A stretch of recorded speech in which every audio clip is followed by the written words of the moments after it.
거죠. 예를 들어서 우리가 뭐 전통적인 우리 고등학교 때 배웠던 사이언스에 대해서 잠깐 얘기를 해보면 이런 거 들어보셨을 거예요. F는 ma, 그 유명한 뉴턴의 이거죠. 얘네들이 결국 뭐냐면 뭐 가속도라는 게 있는데 가속도는 뭐 이런 식으로 된다. 이게 뭐냐면 결국에 공을 여기서 이렇게 던지면 얼마 뒤에 이 공이 어디에 있을까를 예측하는 시스템입니다. 이렇게. 그럼 여기서 처음에 우리가 이거를 이제 미음방 정식을 보통 푼다 그러는데 적분 두 번 하는 거예요. 뭐 별로 어렵지 않습니다, 이거는. 적분 두 번을 하면 얘가 시간이 지날수록 공의 위치가 어디에 있는지 정확히 예측할 수 있어요. 그때 필요한 게 뭐냐면 처음에 초기 속도, 초기 속도하고 처음 위치, 이런 초기 값이 좀 필요하긴 하지만 어쨌든 요게 규칙이에요, 규칙. 요 규칙만 있으면 이 공이 어디에 있는지 완벽하게 예측할 수 있습니다. 이게 과학이죠. 그래서 과학이 하는 건 뭐냐면 결국에 규칙, 즉 원인을 찾는 학문이에요. 원인이 뭘까? 결국 가속도죠, 얘는. 공이 떨어지는 건 가속도밖에 없습니다. 뭐 바람에 뭐 더왕 이런 거 다 빼면. 그런데 이게 전통적인 과학이다 보니까 이걸 계속 발전시킨 게 이게 자연과학에서 이게 잘 성공을 했죠. 1800년대부터 해가지고 굉장히 성공을 해서 막 지금 우리가 이런 세상에 살고 있는 거죠. 로켓 쏘고. 근데 자연과학 말고 사회과학에서도 이렇게 하고 싶었던 거예요. 사회과학이라고 하면 뭐냐면 자연과학은 그 자연계의 물질들, 뭐 입자, 뭐 고온 이런 애들을 다루는 애들이고 사회과학은 우리 사회의 메커니즘을 다루는 아이들이에요. 그러니까 인자가 얘네들하고 좀 다르죠. 그래서 근데 사람들이 자연과학에서 성공을 하니까 이걸 사회과학에서도 하고 싶은 거예요. 사회과학에서는 사실 쉽지 않죠. 그런데 그나마 성공을 한 게 통계예요. 통계학이 그나마 이런 자연과학에서 했던 성공을 좀 받아서 사회과학에서도 적용을 시킨 게 통계학입니다. 그래서 통계학은 기본적으로 뭐를 찾는 거냐면 원인을 찾는 학문이에요. 똑같이 회기식을 써도 y 꼴 ax 플러스 b라는 회기식을 써도 이 통계학이 추구하는 바는 뭐냐면 데이터를 기반으로 과연 원인이 뭘까? 원인이 뭘까? 아이스크림이 많이 팔리고 적게 팔리고 이렇게 할 때 과연 기온이 여기에 영향을 줄까? 나머지를 고정해 놓고 봤을 때 기온이 영향을 줄까? 아니면 뭐 사람의 그 체온이 영향을 줄까? 이런 원인을 밝히는 거죠. 원인을 밝히면 이제는 얘기가 끝나는 거예요. 원인을 딱 밝히는 순간 인풋값 넣으면 아웃풋값 나오는 거예요. 그런데 안타깝게도 잘 안 돼요. 사회과학에서는 원인을 밝힐 수가 없습니다. 그래서 우리가 뭘 하기 시작했냐면 우리가 흔히 말하는 상관관계, 인과관계 말고 상관관계에 집중하기 시작했어요. 그게 기본적으로 우리가 머신러닝에서 다루고 있는 기본 철학이라고 보시면 똑같습니다. 데이터가 이렇게 있어요. 데이터가 이렇게 있는데 X들이 있고 Y가 이렇게 있는데 인과관계를 밝히는 학문은 인과관계하고 상관관계는 아시죠? 이런 겁니다. 기온이 올라가면 아이스크림 판매량이 올라간다. 이건 인과관계입니다. 그런데 아이스크림 판매량이 올라간다고 해서 기온이 올라갑니까? 그건 아니잖아요. 그래서 통계를 배울 때 이거를 굉장히 조심하자. 이런 얘기를 많이 합니다. 여기 기온과 아이스크림은 누가 봐도 명확하지만 일반적으로 이게 명확하지 않아요. 그래서 통계 분석 잘못하면 인과관계를 뒤집어 버리는 경우가 있어요. 그래서 기온이 올라가면 아이스크림 판매량이 올라간다. 이거는 완벽한 인과관계가 있습니다. 그런데 아이스크림 판매량이 올라간다고 해서 기온이 올라가냐? 그건 아니잖아요. 이건 인과관계가 아니잖아요. 그런데 상관관계는 이게 상관없다는 거예요. 누가 먼저인지 선우가 상관없어요. 그럼 상관관계는 어디다 써? 아이스크림 판매를 올려간다고 뭐 기온을 예측할 수 있어? 그건 아니잖아요. 그런데 이거 상관관계는 어디다 쓰냐면 이런 거. 우리는 예를 들어서 어느 지역에 아이스크림 판매량을 알고 있어요. 그러면 아마도 그 지역의 그 시기의 기온은 얼마가 됐을 거다를 추측할 수 있는 거죠. 인과관계는 아니잖아, 이게. 인과관계는 아니지만 아이스크림 판매량을 알고 있으면 상관관계만 있다면 아이스크림 판매량을 알고 있으면 기온을 어느 정도 예측할 수 있다는 거예요. 당연히 제일 좋은 건 원인을 찾는 거예요. 원인을 찾아서 이 원인이 이러이러한 원인일 때는 개야. 이러이러한 원인일 때는 고양이야. 이걸 찾는 게 좋은데 문제는 찾을 수 없다는 거예요. 우리 사회에는 찾을 수 없는 규칙이 너무나 많아요. 그러면 여태까지는 포기를 하거나 어떻게든 원인이 100가지면 그중에 10가지만이라도 찾아서 어떻게든 예측을 해보려고 했죠. 잘 안 맞죠. 그런데 빅데이터의 시대가 오면서 머신러닝 알고리즘이 각광을 받기 시작을 한 거죠. 왜? 우리는 원인을 모르지만 대충 상관관계를 알다는 거예요. 그러면 이 차이가 뭐냐? 통계에서 원인을 찾을 때는 보통 우리가 샘플을 30개, 100개, 1000개 요 정도 가지고 원인을 찾아요. 원인을 찾으면 그걸 가지고 새로운 데이터에 적용을 해서 예측을 하는 거죠. 그러니까 잘 안 맞는 거예요. 그래서 우리는 모수를 가정을 하고 통계에서는 우리가 가지고 있는 건 샘플이고 실제로는 무한대의 모수가 있는데 이럴 때는 어떻게 될 것인가. 이런 추론을 하는 게 통계의 기본적인 목적이죠. 그런데 머신러닝, 빅데이터에서는 우리가 모수를 갖고 있다고 가정을 하는 거예요. 그래서 추론 과정이 없습니다. 추론 과정. 우리가 모수를 갖고 있다고 가정을 하는 거예요. 예를 들어서 이런 거예요. 예전에 제가 예를 많이 쓴 건데 공을 여기다 이렇게 던졌어요. 근데 우리가 F는 MA라는 규칙을 몰라요. 그런데 한 100번쯤 던져보니까 여기 떨어집니다. 그러면 101번째 던질 때도 여기 떨어질 거다라고 예상을 합니다. 잘 안 맞겠죠. 그런데 빅데이터 시대에 오면서 머신러닝은 예전에도 있었어요, 알고리즘이. 그런데 빅데이터의 시대가 오면서 머신러닝이 각광을 받기 시작했다라는 말이 무슨 말이냐면 이게 100번이 아니라 10억 번을 던져본다고 생각해요. 공을 10억 번을 던지는 거예요. 그랬더니 여기 다 떨어지는 거예요. 그러면 10억 한 번째 던질 때도 여기 떨어질 거다 예측할 수 있잖아요. 얘는 생각보다 잘 맞는 거예요. 그래서 공이 왜 여기 떨어지는 우리는 원인은 몰라. 원인은 전혀 몰라. 그런데 10억 번 던져보니까 여기 떨어지더라. 그러면은 뭔가 이 패턴이 있다는 거죠. 그래서 10억 번, 그 10억 한 번째 던지면 여기 떨어질 거다라고 예측하는 게 머신러닝이고 예전에는 잘 안 맞았어요. 100번 던져서, 1000번 던져서, 1001번 때 잘 안 맞죠. 그런데 빅데이터의 시대에 오면서 데이터가 많아지면서 이게 해결이 됐다기보다는 꽤 잘 맞기 시작하더라. 이렇게 되는 거죠. 그래서 다시 한번 말하지만 머신러닝은 원인을 밝히는 전통적인 사이언스하고는 궤를 달리한 우리는 패턴에서 규칙을 찾아서 대충 근사해서 예측하는 거예요. 대충 근사해서. 그런데 그게 생각보다 잘 맞더라. 이렇게 됩니다. 그래서 얼마 전에 제가 아까 잠깐 예를 들었던 텍스트 분석하는 것도 이렇게 읽어보면 이거는 긍정이야. 이거는 부정이야. 이렇게 사람이 보면 잘 안 맞아요. 이거 애매하잖아. 이것도 애매한데? 이게 기계학습 하면 잘 되겠니? 했는데 생각보다 잘 돼요. 왜? 사람은 읽어봐야 한 100건 정도 읽는 거죠. 네. 그런데 이 데이터가 10만 개가 있었어요. 그러면 데이터가 많아지면 약간 가비지들이 희석이 돼버려요. 그러면서 생각보다 좋은 결과를 내요.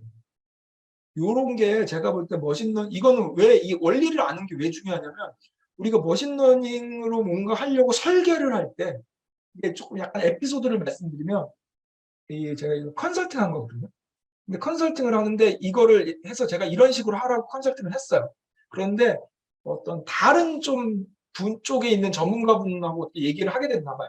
그분이 말하기로 이거 안 된다. 안 된다. 왜냐하면 데이터를 읽어봐라. 이게 네가 지금 포지티브, 네거티브 애매한 게 너무 많다. 안 된다. 이렇게 얘기를 해서 굉장히 걱정을 많이 하고 실망을 많이 했고. 그런데 나중에 결과는 액큐러시가 0.9m입니다. 결국. 무슨 얘기냐면 제가 처음부터 주장을 했어요. 우리는 정확한 원인을 밝히는 사이언스를 하는 게 아니라는 거죠. 대충 근사를 하는 패턴을 찾는 거고 데이터가 1000개, 10,000개 이 정도 되면 잘 안 맞아요. 그런데 10만 개, 100만 개 이렇게 많아질수록 즉 빅데이터의 시대가 물론 빅데이터가 양만 갖고 얘기하는 건 아니지만 어쨌든 데이터의 양이 많아질수록 가비지가 희석이 되면서 패턴이 나타납니다. 그러면 생각보다 잘 맞는 그게 저는 아주 강력하게 그 믿음이라고 해야 되나? 그런 게 있었고 그래서 약간 이런 에피소드가 있었어요. 저한테 이거 안 된다고 누가 전문가가 와갖고 이거 안 된다고 그러는데 어떡하냐고 맨날 걱정하더라고요. 근데 제가 무조건 하라 그랬어요. 무조건. 결국 결과는 좋았어요. 해피엔딩으로 끝난 거죠. 네. 이런 겁니다. 그래서 결국 우리도 뭔가 머신러닝으로 뭔가 설계를 할 때 정확한 값을 자꾸 보려고 하지 마세요. 그거는 원인을 찾는 사이언스에서 하는 거고, 사회과학에서는 그게 안 되기 때문에 우리가 빅데이터를 이용해서 머신러닝을 하는 거고, 패턴을 잡을 수 있는지 없는지를 보는 게 중요합니다. 질문에 대해서 답을 드리면, 두 번째 걸로 좀 답을 드리면, Y에 영향을 주는 다른 요소 데이터화되지 않은 것들도 20, 30% 있죠. 정확히 얘기하면 이거 안 돼요. 다 잡아내야 돼요. Y에 영향을 주는 애가 있는데 걔를 안 잡아내면 정확한 예측을 할 수 없어요. 지금 이런 얘기죠. 지금 제가 만약에 Y를 예측을 하려고 하는데 예를 들어서 Y가 성장률이야. 성장 발육 상태 이런 거를 볼게요. 그래서 이러이러한 경우에는 예를 들어서 10cm가 늘어나는데 이러이러한 경우에는 20cm가 늘어나는 이런 걸 X를 제가 잡았어요. X1부터 X2를 이렇게 잡았어요. 그래서 얘는 기온, 습도 이런 걸 잡았다고 해볼게요. 그런데 원래는 여기에 영향을 미치는 애가 하나 더 있어요. 몇 개 더 있다고 해볼게요. 예를 들어서 자외선, 그다음에 풍속, 바깥 풍속, 바깥 외부의 풍속 이런 게 있다고 해볼게요. 그런데 제가 이거를 측정할 수가 없어서 이걸 빼뜨린 거예요. 그래서 이것만 갖고 한 거예요. 당연히 안 맞죠. 당연히 안 맞죠. 그런데 그렇다고 아예 안 되지는 않는 거예요. 왜냐하면 이게 만약에 정말 원인을 밝히는 사이언스였으면 안 돼요. 절대 안 됩니다. 그런데 우리는 데이터가 굉장히 많은 상태에서 패턴을 잡아서 근사를 하는 거라는 얘기죠. 그러면 우리가 갖고 있는 건 기온과 습도밖에 없어요. 그렇지만 이게 빠뜨렸다고 해도 이거하고 얘네들이 상관관계가 전혀 없지 않기 때문에 근사가 가능하다는 거죠. 근사가 가능하고 양이 많아지면 패턴이 보이고 사람은 패턴을 못 잡아도 기계는 패턴을 잡습니다. 그래서 가능성은 있다. 물론 안 될 가능성도 있어요.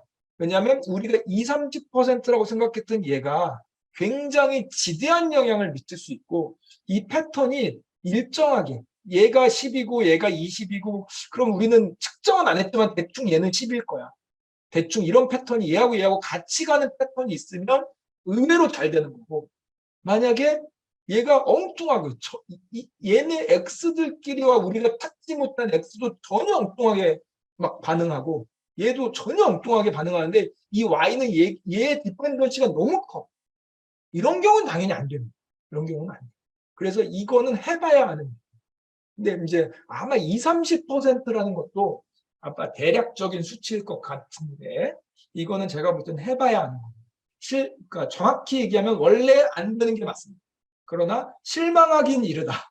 실망하긴 이르다. 당연히 좋은 X값을 넣는 게 성능에 지대한 영향을 미칩니다. 그러나 정말로 안 되는 경우도 있잖아요. 그럼 안 되면 포기해야 되느냐는 거죠.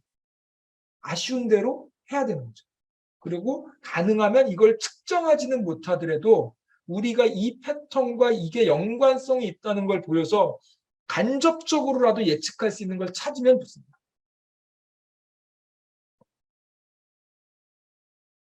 아닙니다. 데이터가 많아져도 가비지가 희석이 되는 거지. 그건 무슨 뜻이냐면 예를 들어서 가비지가 만약에 100개가 있어요. 근데 내 데이터가 총 1000개가 있어요. 그럼 가비지가 10%잖아요. 그런데 이러면 잘 안 되죠. 그런데 가비지가 100개가 있어요. 그런데 내 데이터가 만약에 10,000개가 있어요. 그러면 가비지가 1%잖아요. 이렇게 희석이 된다는 거예요. 그러니까 정확한 데이터가 많아질수록 이 가비지 데이터가 없을 수 없는데 얘네들이 희석이 된다는 얘기입니다.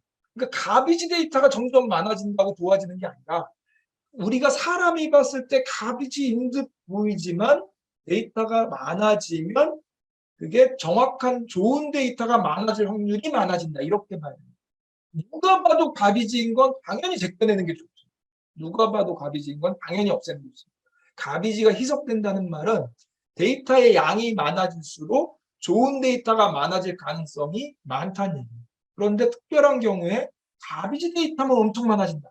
이러면 안 되는 거예요. 그럼 망하는 거죠. 그래서 우리가 흔히 말해서 가비지 인, 가비지 아웃 이런 얘기 하잖아요. 당연히 당연히 데이터는 가비지에가 들어가면 아무것도 답이 안 나와요. 내가 말씀드리는 거는 가비지라도 많으면 좋다가 아니라 우리가 언뜻 봐도 가비지인 듯 보이지만 데이터 양이 많아지면 그 퍼센트가 줄어든다는 얘기를 하고 있는 거예요. 그래서 당연히 좋은 데이터를 넣고 깨끗한 데이터를 넣고 X도 20, 30% 빼지 말고 다 넣고 그게 당연히 좋은 성능을 내는 거죠. 근데 문제는 뭐냐면 그런 현업에서 그런 아이디어란 상황이 얼마나 있겠냐가 아니라 과연 있을 수 있겠냐는 거예요. 그런 상황은 저는 우리 예제 빼고는 없다고 봐요. 예제 빼고는 절대로 없습니다. 단언하거든요. 그럼 포기할 거냐는 거죠. 네. 포기하지 않으려면 그 상황에서도 어떻게든 패턴을 찾고 어떻게든 근사를 하고 어떻게든 예측을 해야 되는데 그러려면 이런 원리를 잘 알고 있어야 무엇을 버릴지 무엇을 넣을지 이걸 과연 해도 되는 건지 물론 해보면 되죠. 근데 아시다시피 현업에서 무조건 해볼 수가 없습니다. 아까 제가 예를 들은 것도 왜 고민을 했냐면 한 바퀴 돌리는데 사람도 써야 되고 막 이래가지고 엄청난 프로젝트인 거. 한번 해보는데 현업에서도 마찬가지죠. 한번 돌려보는데 코스트가 들어가잖아요. 그러니까 이게 쉽사리 해볼 수가 없는 거예요. 그러면 한번 해볼 때 그나마 가능성 있는 걸 해봐야 되는데 그러려면 이런 원리를 알고 있어야 된다는 거죠. 이런 느낌이라고 보시면 돼요. 앞에 길게 장문으로 주신 그거에 대해서 또 조금 더 설명을 드릴게요. 이게 이상치와 결측치는 머신러닝의 엄청나게 큰 숙제고 사람들이 굉장히 중요하게 생각하는 영역입니다. 찾아보시면 알겠지만 데이터 임퓨테이션이라는 카테고리로 논문이 있다만큼 있어요. 그래서 그게 굉장히 중요한 영역이라는 거죠. 예를 들어서 이겁니다. 데이터가 이렇게 있는데 이건 X, Y 공이 다 똑같습니다. X도 그렇고 Y도 그렇고 Y가 이렇게 있는데 데이터가 쭉 있는데 그냥 빠진 경우가 있어요. 이렇게 쭉 10, 20 이렇게 오다가 갑자기 그냥 빠지거나 뭐 0이거나 뭐 이런 경우. 어쩔 때는 갑자기 대충 데이터들이 10, 20 이렇게 움직여야 되는데 막 갑자기 만 이렇게 오는 경우 있습니다. 이런 경우 아예 빠진 경우도 있죠. 이런 경우를 저희가 결측치라고 부르죠. 미싱 밸류. 이런 경우를 저희가 이상치라고 부릅니다. 아웃라이어. 이 두 가지 주제는 굉장히 중요한 주제입니다. 제일 좋은 건 뭐예요? 결측치하고 이상치를 아예 행을 날려버리는 거예요. 결측치하고 이상치를 아예 행을 날려버리는 게 제일 좋죠. 네, 이상한 데이터 빼버리는 게 제일 좋습니다. 그런데 이렇게 날리다 보면 데이터가 남아나질 않습니다. 물론 이렇게 날리고도 데이터가 충분하다면 날리는 게 첫 번째 일감입니다. 제일 좋은 방법이에요. 그런데 얘는 얘가 결측치, 두 번째는 얘가 결측치, 얘는 얘가 결측치. 이런다고 다 날리기 시작하면 데이터가 남아나지 않습니다. 물론 어떤 특별한 경우에 날리고도 행 자체를 지워버리고도 데이터가 충분하다면 날리는 게 제일 좋습니다. 그다음에 그럼 날릴 수 없다면 어떻게 해야 돼요? 예를 들어 이런 것도 판단을 하셔야 돼요. 결측치가 너무 많아. 이런 건 버리는 게 좋습니다. 네. 근데 괜찮은데 얘만 결측치네? 이런 건 태우는 게 좋죠. 이상치도 마찬가지. 태우는 게 좋습니다. 그러면 어떻게 채울까의 문제. 예를 들어서 이제부터는 정답이 없습니다. 어떻게 채울까는 정답이 없어요. 예를 들어 우리 파이썬 시간에 배웠던 타이타닉의 예를 들어볼게요. 에이지가 있었어요. 에이지가 있는데 결측치가 있네. 제일 떠오르는 일감은 뭐냐면 얘가 만약에 결측치야. 그런데 얘네들이 값이 있어. 그러면 나머지 애들의 평균 혹은 중간값 뭔가 이 그룹들의 대표값으로 여기를 태우는 방법이 있죠. 이게 일감 첫 번째 생각나는 거예요. 그런데 우리가 타이타닉에서 어떻게 했죠? 에이지의 남자 여자 성별이 있었고 그다음에 그 탑승 그 뭐죠? 클래스 1등실, 2등실 뭐 이런 게 있었죠. 그래서 얘는 1등실에 뭐 여자야. 얘는 3등실에 뭐 남자야. 이런 게 있었죠. 1등실에 남자야. 이런 게 있었어요. 그래서 결측치를 채울 때 1등실의 남자니까 1등실의 남자들만 요 데이터들만 골라서 평균 내서 여기다 채우고, 뭐, 그 다음에 여기 결측치가 있을 때 3등질의 남자니까 그럼 3등질의 남자인 애들만 골라서 채우고. 그런 거 우리 파이탄이 같이 한번 했었잖아요. 생각보다 차이가 컸죠. 전체 평균을 구하면 30인가 그랬는데 1등실의 남자 평균이 40몇이었고 3등실의 여자 평균이 20몇이었습니다. 그래서 전체를 결측치를 다 30으로 채우는 것보다는 이렇게 채우는 게 훨씬 낫죠. 더 나아가서는 어떻게 하면 되죠? 내가 채우고 싶은 결측치가 있을 때 더 좋은 건 나머지도 다 쓰는 거예요. 나머지 X값들도. 그럼 결국 뭐예요? 이거는. 머신러닝으로 내가 Y를 예측하기 전에 여기 결측지부터 머신러닝 알고리즘을 이용해서 회계식을 이용해서 요걸 채우는 거죠. 우리가 1등실의 남자일 때는 평균값, 요거일 때 요거일 때는 요거. 이건 수동으로 한 거고 이걸 아예 자동화시켜서 알고리즘을 이용해서 빠지지 데이터가 있는 애들. 결국 데이터가 있는 애들의 패턴을 찾아서 그 패턴대로 여기에 있는 것들을 보고 여기다 채우는 거죠. 결국 A지를 Y값으로 보고 채우겠다는 거예요. 근데 나머지가 너무 결측치가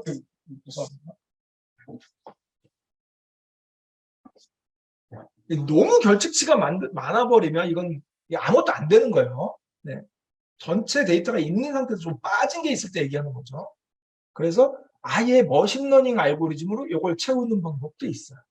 그런데 우리 질문 주신 장희 박사님 같은 경우에는 아마 제가 생각할 때는 이거 시계열일 것 같아요. 데이터가. 시계열로 타임이 있어요. 타임. 그래서 데이터가 이렇게 나올 건데 예를 들어서 내가 어떤 데이터가 있는데 여기가 어떤 타임에 예를 들어서 센서가 잠깐 맛이 갔어. 그러면 일정 기간 동안 데이터가 안 들어올 수 있는 거죠. 데이터가 막 다 있는데 그럼 요거 어떻게 하냐 이런 얘기인데 이런 거는 이제 응용을 하셔야 돼요. 평균치 채우는 것보다 이런 방법 좋아요. 예를 들어서 타임 시리즈니까 타임 시리즈의 주기를 보는 거예요.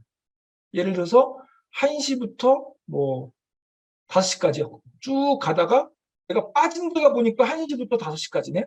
그러면 채워진 1시부터 5시까지의 패턴들이 또 있을 거 아니에요. 걔네들의 평균을 각각 내서 여기다 채워놓으면 그냥 하는 것보다 훨씬 더 정확하죠. 왜냐하면 이게 타임 시리즈 같은 경우는 타임별로 주기성이 있으니까. 더 나아가면 타임 시리즈 예측하는 거에 가장 좋은 방법이 그나마 요즘에 가장 잘하는 애들은 LSTM입니다. RNN 계열의 그 딥러닝. 요즘에는 또 그 구글에서 새로 나온 거 있죠. 트랜스포머라고 버트에서 굉장히 강력한 애가 있었는데 얘가 이름이 FTT? 요건가 그럴 거예요. 아마 퓨전 템포럴 트랜스포머 이거의 약자일 거예요. 얘가 굉장히 잘합니다. 타임 시리즈. 결국 이제 요 RNN 계열 이런 애들로 뭔가 예측을 해서 집어넣으면 훨씬 맞겠죠. 결국 결측치 채우는 얘기가 어디로 귀결이 되냐면 Y값 예측하는 거하고 비슷한 알고리즘을 쓰고 있다는 거예요. 왜냐하면 Y값도 뭐예요? 우리 머신러닝 알고리즘 결국 뭐 하는 거냐면 이런 패턴을 가지고 새로운 데이터가 들어왔을 때 X가 들어왔네? Y는 뭐게? 이거 예측하는 거죠. 결국 결측치 채우는 것도 패턴이 데이터가 있는데 얘가 비어있네? 여기 뭐게? 이거 예측하는 거죠. 결국 머신러닝 알고리즘으로 Y값 예측하는 거나 결측치 예측하는 거나 개념상 같은 거죠. 그러면 결측치를 뭘로 채우는 게 좋습니까? 라는 질문보다는 내 데이터의 패턴이나 데이터의 특성에 맞는 알고리즘을 선택해서 그 알고리즘으로 Y값을 예측하듯이 사전에 결측치를 예측해서 채워넣는 게 가장 좋겠죠. 그렇게 생각하시면 될 것 같아요. 그래서 아마 그 주기가 있다면 주기를 잘 반영하는 알고리즘을 읽는 게 좋습니다. 시간에 클래스라는 거 배웠어요. 기억나세요? 클래스라는 거. 우리 프로그램에는 크게 변수하고 함수를 배웠어요. 변수하고 함수. 얘는 a = 1, 뭐 이런 거예요. 그 다음에 뭐 lst는 1, 2, 3, 뭐 이런 애들이죠. 우리 네, 이런 애들입니다. 펑션은 뭐죠? 뭐 add 해줘, 뭐 이런 거죠. add 해줘. 1과 3을 add 해줘. 그럼 얘가 리턴 주는 게 4. 뭐 이런 거죠. 뭔가 기능을 하는 이런 아이들입니다. 우리 클래스라는 게 있었어요. 클래스라는 아이는 어떻게 돼 있냐면 이렇게 구성이 돼 있어서 이 클래스 안에는 두 가지가 있다 그랬어요. 이 안에 베리어블과 펑션을 갖고 있다. 이렇게 얘기해 있어요. 근데 우리가 이게 이름이 중복되니까 조금 다르게 부르다. 그래서 얘를 어트리뷰트라고 부르기로 했고 얘를 메소드라고 부르기로 했다고 했어요. 똑같은 말입니다. 클래스 안에 있는 베리어블 변수를 어트리뷰트라고 부르는 거고 클래스 안에 있는 펑션을 메소드라고 부르기로 했다 그랬어요. 그러면 얘가 역할은 뭐냐면 여기에 a equal 1, 뭐 lst equal 뭐 이렇게 들어있는 거예요. 펑션의 기능 뭐 add 뭐 이런 것도 있는 거고요. 차이점이 뭐냐면 클래스는 요거를 먼저 오브젝트로 만들면 딱 이렇게 만들어져요. 그럼 그 안에 메소드를 활용을 하는 거죠. 사이킨러는 충실하게 이 기반으로 만들어져 있어요. 충실하게. 그래서 사이킨런에 전체적으로 어떤 식으로 되어 있냐면 먼저 모델을 만들어요. 모델을 만들면 모델을 만든다는 거는 클래스로부터 예를 들어서 뭐 쉽게 말해서 리니어 리그레션이라는 모델을 만들자. 이렇게 만들어 볼게요. 그러면 이 모델은 이 리니어 리그레션이라는 클래스를 사이킨런 패키지 애들이 만들어 놨어요. 그럼 리니어 리그레션이라는 클래스로부터 오브젝트, 우리가 쓸 오브젝트를 만듭니다. 카피하는 거죠. 그럼 이 오브젝트 안에는 뭐가 들어있냐면 변수와 메소드들이 들어있어요. 그럼 변수와 메소드들은 뭐가 있냐면 예를 들어서 코에피시언트, 인터셉트, 웨이트 등등 이런 애들이 들어있겠죠. 메소드에는 뭐가 있냐면 fit, 학습을 하기 위한 fit, 예측을 하기 위한 predict, 뭐 기타 등등 이런 애들이 있겠죠. 그래서 쓰는 방법은 어떻게 하냐면 어떤 알고리즘을 만들어 먼저 그러면 모델이라는 걸로 오브젝트를 만들어줘요. 그 다음에는 어떻게 써요? 모델.fit, 모델.predict, 모델.뭐 이렇게 쓰는 거죠. 그럼 데이터는 어디다 저장해요? 모델 안에 여기다 저장하는 거죠. 학습을 한다는 건 W들을 찾는 거죠. 그 W들을 찾아서 어디다 저장해요? 이 안에다가 저장하는 거죠. 클래스 용도 아시죠? 이런 식으로 클래스 쓰는 겁니다. 그래서 사이킨런 만든 사람이 모델이 리니어 리그레션, 뭐 랜덤 포레스트 모델만 달라지지 이 안에 있는 이런 애들은 똑같이 만들어놨어요. 그럼 제가 리니어 리그레션으로 모델 1을 만들고 랜덤 포레스트로 모델 2로 만들었습니다. 그럼 여기도 핏이 있고 여기도 핏이 있겠죠. 쓰는 사람은 똑같이 쓰지만 안에서 동작은 당연히 전혀 다르게 동작하겠죠. 그 알고리즘에 맞게끔 동작하겠죠. 그러나 쓰는 사람은 보통 저희가 이걸 인터페이스를 맞춘다고 합니다. 쓰는 사람은 모델 만들고 모델.fit 하면 알아서 해준다는 거예요. 그리고 사실 우리가 알고리즘을 몰라도 쓸 수는 있는 거죠. 근데 우리가 알고리즘을 왜 알아야 돼요? 알아야 적정한 알고리즘을 선택하고 선택했으면 뭔가 우리가 파라메타를 줘서 최적화를 시켜야 되는데 알아야 알고리즘의 원리를 알아야 그 파라메타를 적절히 선택해 줄 수 있는 거죠. 이런 의미입니다. 인터페이스는 사이킨만 만든 사람이 아주 잘 맞춰놔서 쓰는 방법은 똑같습니다. 네, 이런 개념을 가지고 사이킨런을 볼게요. 사실은 이게 말만 그 트레인과 테스트 데이터를 분류하고 그다음에 모델을 학습을 시키고 결과를 예측하고 평가를 하는 거죠. 평가가 좋으면 나중에 사용을 하는 거죠. 이거 하나하나 우리가 자세히 배울 거예요. 데이터를 어떻게 분리하는지, 모델은 어떻게 학습시키는지, 결과 예측은 뭐가 있고 평가는 어떻게 하는지 이걸 하나하나 배울 건데 지금은 러프하게 사이킨런 쓰는 방법에 대해서만 쭉 익히시면 돼요. 데이터 로 요거 한번 이대로 한번 해보고 여기까지 한번 해볼게요. 먼저 데이터 아이리스를 로드하시고요. 다음에 찍어 보시고 데이터 이렇게 만들었어요. 여기까지는 뭐 이제 우리 비주얼 패션이 만들어주니까 이렇게까지 자세하게 할 필요가 없죠. 이 데이터를 만든 다음에 데이터 탐색이라는 거는 뭐가 있나 보는 거죠. 데이터가 이런 식으로 만들어졌다는 거. 그리고 플랫도 뿌려보고 이런 식으로 돼 있대요. 여기 보시면 플라팅 스캐터 매트릭스라고 돼 있어요. 그래서 여러 개를 한 번에 뿌려주는 거죠. 여기 보시면 요거 많이 보셨을 거예요. 요게 그림 하나당 페탈 위드스하고 페탈 랭스하고의 그 분포.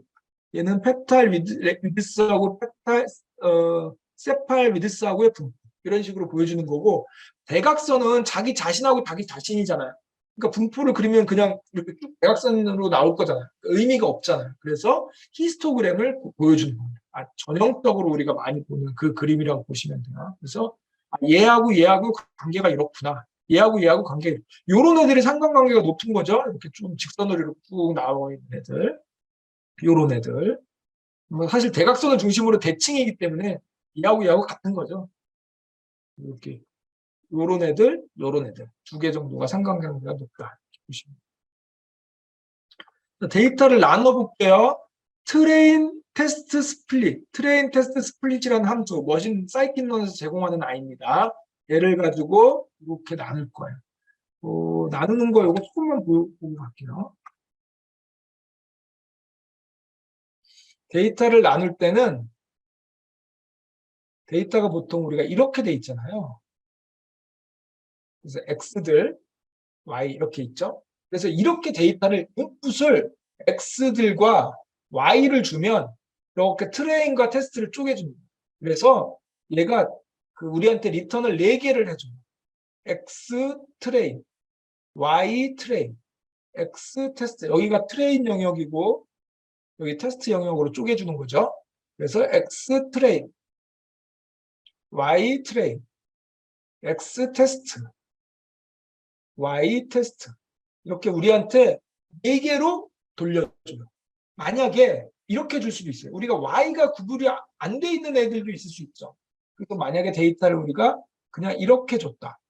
Y가 없이 그냥 X들로만 줬다. 이렇게. X들로만 그냥 줬다. 그래서 인풋 값을 그냥 X 하나만 준 거예요. X들. Y를 안 주고. 만약에 그럼 얘가 이렇게 쪼갠 다음에 X와 Y. Y가 아니죠. 얘도 둘 다 X죠. 트레인과 테스트. 이렇게 줍니다. 데이터를. 그래서 우리가 인풋을 2개를 주면 4개로 쪼개주고 인풋을 하나를 주면 2개로 쪼개준다. 당연한 얘기죠. 그래서 중요한 게 보통은 이렇게 제일 많이 씁니다. 많이 쓰는데 그래서 Y를 줄 거냐 안 줄 거냐 이렇게 많이 쓰죠. 네. 그래서 의미를 보면 X 트레인 학습을 시킬 때는 X 트레인과 Y 트레인으로 학습을 시키는 거죠. 평가를 할 때는 X 테스트와 Y 테스트로 평가를 하면 되는 거죠. 이렇게 요 차이 트레인과 테스트. 그다음에 이름은 X 트레인, Y 트레인 이거 아무렇게나 지으셔도 돼요. 근데 저희가 그냥 디폴트로 이렇게 썼다 말씀을 드립니다. 그다음에 여기서 한 가지만 더. 여러분들이 나중에 케글 같은 데이터를 보시면 데이터를 2개 받을 거예요. 아마 예를 들어서 xxx 트레인 데이터와 그다음에 xx 언더바 테스트 데이터 2개를 보통 케글 같은 데서 이렇게 받을 거예요. 그러면 이미 나눠져 있으니까 얘를 트레인으로 쓰고 얘를 테스트로 써야지 하고 생각하시면 안 돼요. 그렇게 하면 안 됩니다. 얘네들이 주는 트레인 테스트 데이터는 이렇게 되어 있는 거예요. 예를 들어서 얘는 경쟁하는 사이트니까 얘네들이 주는 트레인 데이터는 X들이 있고 Y가 있어요. 이런 데이터고 그다음에 테스트 데이터는 Y가 없어요. Y가 없고 X만 있는. Y가 여기가 없는. 그래서 얘가 만약에 총 10개 플러스 1개다. 그러면 얘는 10개만 컬럼이 10개만 들어있는. 무슨 뜻이냐면 이걸로 충분히 학습을 해서 결과를 요걸로 예측을 해서 네가 답을 달아서 우리한테 올려줘. 그럼 우리가 평가해 줄게. 이런 뜻입니다. 그러니까 당연히 Y를 주면 안 되죠. 근데 Y가 없는 애들은 우리가 트레인 테스트로 뭔가 학습을 할 수 없어요. 그래서 해겔 같은 데서 준 데이터 중에 트레인 데이터를 가지고 이걸 쪼개서 우리가 트레인 테스트로 나눠서 쓰는 거고 이 테스트가 용어는 똑같지만 이 테스트가 다른 거예요. 우리는 이 트레인 데이터를 가지고 트레인과 테스트로 나눠서 쓰는 거고 실제 제출할 땐 이 테스트 데이터를 가지고 예측해서 여기를 채워 넣어서 제출하는 거죠. 이렇게 생각하시면 돼요. 그래서 이게 이미 나눠져 있으니까 안 나눠도 되겠는데 이렇게 생각하시면 안 됩니다. 한 가지 더 말씀드리면 우리는 트레인 데이터와 테스트 데이터를 얘기하지만 사실은 중간에 밸리데이션 데이터라는 게 하나 더 있죠. 네, 그거는 이제 모델을 평가하기 위한 데이터고, 그래서 정확하게 조금 현업에서 제일 많이 쓰는 방법은 세 개로 많이 나눕니다. 이렇게 해서 세 개로 나누는 게, 이거는 테스트 데이터는 미리 나눠놓고 보통 요 안에 트레인 데이터 중에서 얘네들을 돌아가면서 트레인과 밸리데이션 이렇게 데이터를 나눠요. 그래서 보통은 트레인 데이터, 밸리데이션 데이터, 테스트 데이터. 트레인 데이터로 학습을 하고 밸리데이션 데이터를 이용해서 가장 좋은 파라메타를 설정합니다. 하이퍼 파라메타를 설정해서 최종 다 결정이 되면 그걸 가지고 테스트를 이용해서 평가를 합니다. 이런 개념. 그러면 충분히 테스트로 평가를 했더니 괜찮네 싶으면 아까 그 테스트 데이터로 예측을 해서 제출합니다. 이런 개념이라고 보시면 돼요. 이거 뭐 별거 아닌 것 같은데 하다 보면 좀 헷갈려요. 그래서 전체적으로 한번 쭉 해볼게요. 보시면 먼저 데이터를 나눌게요. X와 Y로 나눌게요. 한번 쭉 볼게요. X와 Y로 나눌게요. 네 개로 쪼갰어요. 트레인과 테스트. 트레인도 X와 Y, X와 Y. 앞에 있는 게 행의 개수죠. 112행, 38행. 그런데 X는 4개고 Y는 없죠. Y는 한 줄이라는 얘기입니다. 한 줄. 그래서 X는 세팔랭스, 세팔위드스, 뭐 페탈랭스, 페탈위드스. 그 다음에 Y는 뭐죠? 품종. 네. 세토사, 버지니까 버지컬러. 이렇게 세 개 중에 하나. 이렇게 맞추죠. 이렇게 나눴으면, 테스트를 먼저 나눴으면 그 다음에 뭐 하죠? 모델을 하나 결정해야 돼요. 요거는 우리는 디시전 트리, 가장 간단한 디시전 트리 한번 해볼게요. 디시전 트리로 모델을 만드는 건 사이킨런에 있는 디시전 트리를 읽어서 얘는 클래스죠? 그러면 모델이라는 오브젝트를 만든 거예요. 그러면 얘는 빈 껍데기만 만든 겁니다. 빈 껍데기만. 그 다음에 뭘 해야 돼요? 학습. 핏을 해야 돼요. 핏은 학습이죠. 학습하는 거는 뭐냐면 데이터가 이렇게 있으면 이 선을 찾는 거죠. 이 선을 찾는다는 건 뭐냐면 W1, X1 더하기 W2, X2 이렇게 있을 때 이 W 값들을 특정하는 거죠. 네, 그래서 내부적으로 우리가 디시전 트리 모델을 만들면 이렇게 W1, W2 쭉 해서 B값, 뭐 기타 등등 이런 값들을 다 세팅을 해요. 0으로. 뭐 0이 됐든 초기 값을. 그다음에 fit을 합니다. fit을 하면 학습을 한다는 얘기죠. 이 fit이라는 애가 내부적으로 돌면서 뭘 해요? 이 값들을 다 채우는 거예요. 0.7, 0.3, 0.5 이런 식으로 채우는 역할을 하는 겁니다. fit. 그럼 fit을 돌릴 때 뭘 줘야 돼요? 데이터 학습하는 데이터를 줘야 되잖아요. 그래서 X 트레인과 Y 트레인을 줘야 fit은 학습을 할 수 있습니다. fit을 다 했어요. 그럼 뭘 해요? 프리딕을 하겠죠. 예측을 해야 된다. 예측을 할 땐 뭐만 주면 돼요? X만 주면 돼요. 물론 당연히 테스트로 주는 게 좋겠죠. Y를 줘도, 아니, 트레인을 줘도 되지만. 어쨌든 X만 주는 겁니다. 그러면 프리딕이 하는 역할은 뭐예요? 여기에 있는 얘네들을 이용해서. 그러면 여기가 뭐 0.7, 0.3 이렇게 세팅이 됐다는 거죠. 그 다음에 X를 주니까 X를 받아서 Y를 예측해 주는 거죠. 프리딕이 하는 역할은 그거예요. W들은 여기다 있고 fit이 만들어놨고 X를 받아서 계산을 해서 Y를 예측해 주는 게 프리딕이 하는 역할이죠. 이런 식으로 진행이 되는 거예요. 그래서 데이터가 우리가 인풋으로 줘야 되는 게 뭔지, 내부적으로 세팅하려고 들어있는 게 뭔지 이런 개념을 좀 갖고 있어야 돼요. 이 전체를 클래스로 만든 오브젝트라고 부르고 얘네들을 메소드라고 부르고 얘네들을 어트리뷰트라고 부른다고 했어요. 기억나시죠? 쓰는 방법은 쉽죠. 그래서 모델 먼저 만들고 여기서 만든 모델에 모델.fit 인자는 뭘 줘야 돼요? 트레인 데이터와 X 트레인 데이터와 Y 트레인 데이터를 주는 거죠. 사실 시간이 어디서 제일 많이 걸리냐? 그럼 당연히 fit 할 때 많이 걸립니다. 근데 얘는 뭐 간단한 애라서 금방 합니다. 오케이. 자, 그럼 fit이 된 거예요. 내부적으로 W1, W2, W3 얘네들이 세팅이 된 거예요. 그 다음에 결과를 예측할 때는 모델.프리딕 이렇게 주는 거예요. 그리고 X 값만 주는 거죠. 그러면 얘가 리턴해주는 얘가 뭐냐면 y를 예측한 값을 우리한테 주겠죠. 그러면 이게 가능한 이유는 모델이라는 거 안에 데이터들이 세팅이 됐기 때문이죠. 그래서 이렇게 예측하면 1, 2, 0, 1, 2 중에 하나로 예측한 거죠. 평가해 볼게요. 평가는 사이킨런의 매트릭이라는 애를 이용해서 할 건데 매트릭.accuracy score라는 거 볼게요. accuracy는 뭐죠? 몇 개 중에 몇 개 맞췄냐 이거죠. 자, 여기에 보시면 들어가는 임자가 프리딕하고 테스트 y값 두 개 들어가죠. 프리딕은 뭐예요? 우리가 예측한 얘. 얘는 뭐예요? 원래 y가 뭐였죠? y 테스트는 1, 2 요거예요. 요거 한 줄로 돼 있지만 1, 2, 2, 요게 y 테스트입니다. 그래서 잘 보시면 매트릭 함수에는 모델이 없어요. 왜? 모델에 있는 W 값들이 필요 없어요.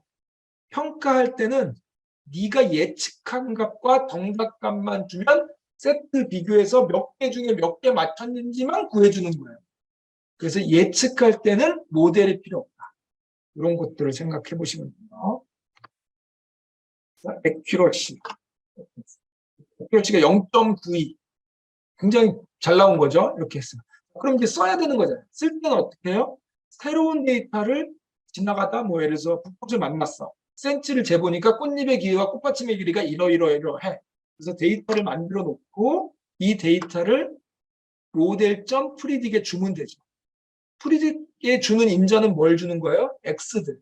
근데 요 규격이 맞아야죠. 아까 우리 x 4개였어요. 똑같이 맞아야 돼요. 주고 그럼 얘가 주는 프리딕 리턴 값은 뭐예요? 품종 0, 1, 2 중에 한 값으로 쭉 우리가 행을 3개의 행을 줬으니까 결과도 3개로 나오니까 0, 1, 2. 그런데 이제 0, 1, 2가 뭐지? 잘 모르니까 우리 아까 IDS에서 읽어온 타겟 네임이라는 게 있어요. 그걸 이용해서 출력까지 세토사, 버지니카, 버지컬러, 버지니카 0, 1, 2를 얘가 예측했구나. 이렇게 가는 거예요.